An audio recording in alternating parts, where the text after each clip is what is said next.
জুলাই আন্দোলনকে সংগঠিত করেছেন এমন একজন সংগঠককে মঞ্চে আহ্বান করছি। বাংলাদেশ ছাত্র অধিকার পরিষদের কেন্দ্রীয় সাধারণ সম্পাদক এবং ঢাকা কলেজের কৃতি সন্তান নাজমুল হাসান ভাইকে।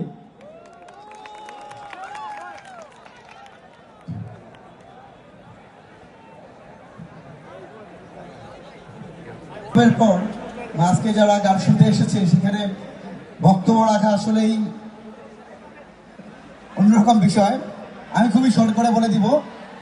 1841 সালে প্রতিষ্ঠিত উপমহাদেশের অন্যতম আধুনিক এবং প্রাচীন শিক্ষা প্রতিষ্ঠান ঢাকা কলেজের 185তম প্রতিষ্ঠা বার্ষিকী উপলক্ষে আয়োজিত আজকের এই কনসার্টে উপস্থিত আছেন ঢাকা কলেজের সুযোগ্য অধ্যক্ষ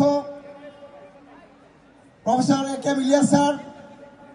প্রধান অতিথি হিসেবে আছেন জুলাই গণঅভ্যুত্থানের অন্যতম নায়ক আমাদের সহযোদ্ধা বন্ধু আসিফ মাহমুদ সজীব ভুঁইয়া সহ আমরা তাকে ঢাকা কলেজে স্বাগতম জানাচ্ছি। ঢাকা কলেজের শিক্ষার্থীদের পক্ষ থেকে শুভেচ্ছা জানাচ্ছি। মিল্লাত ভাই যে কথাগুলো বলেছিলেন আমি আর সেগুলো রিপিট করবো না, তবে আমরা একটা কথা আমরা স্পষ্ট করে বলতে পারি, ঢাকা কলেজ সবসময় শুরু করলেও বিভিন্ন বিশ্ববিদ্যালয়ের বাচনের কারণে ঢাকা কলেজ তার প্রাপ্য সম্মান পায় না।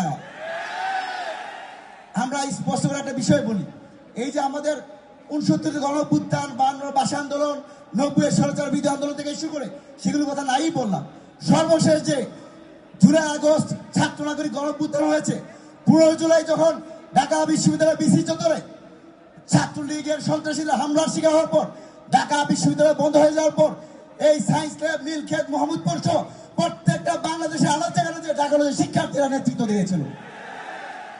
কিন্তু শুধুমাত্র ঢাকা কলেজের শিক্ষার্থী হওয়ার কারণে, শুধুমাত্র ঢাকা কলেজের শিক্ষার্থী হওয়ার কারণে আমাদের রক্তের উপর দাঁড়িয়ে থাকা যে অন্তর্বর্তীকালীন সরকার এসেছে, তারা ঢাকা কলেজের শিক্ষার্থীদেরকে ওইভাবে কোনোভাবে মূল্যায়ন করে না।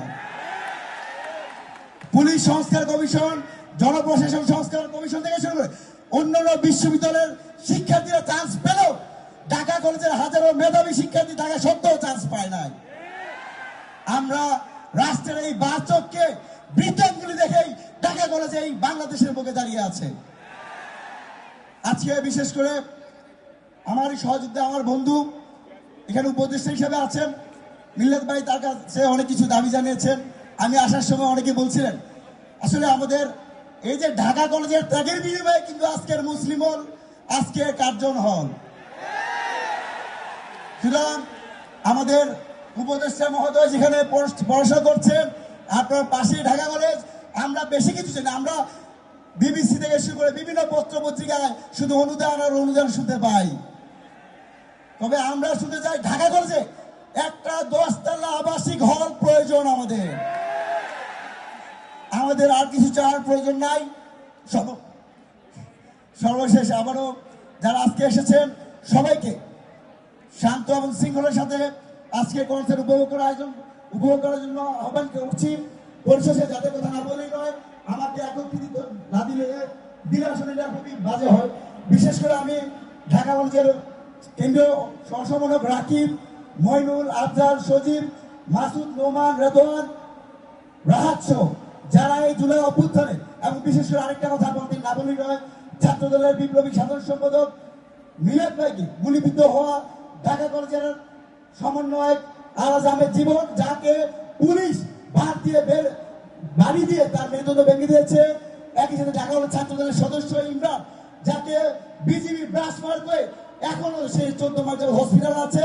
তাদের ত্যাগকে স্মরণ করছি। ঢাকা কলেজ জয় হোক, অটোমেটিক জিন্দাবাদ, ঢাকা কলেজ জিন্দাবাদ। ধন্যবাদ সবাইকে। আসসালামু আলাইকুম।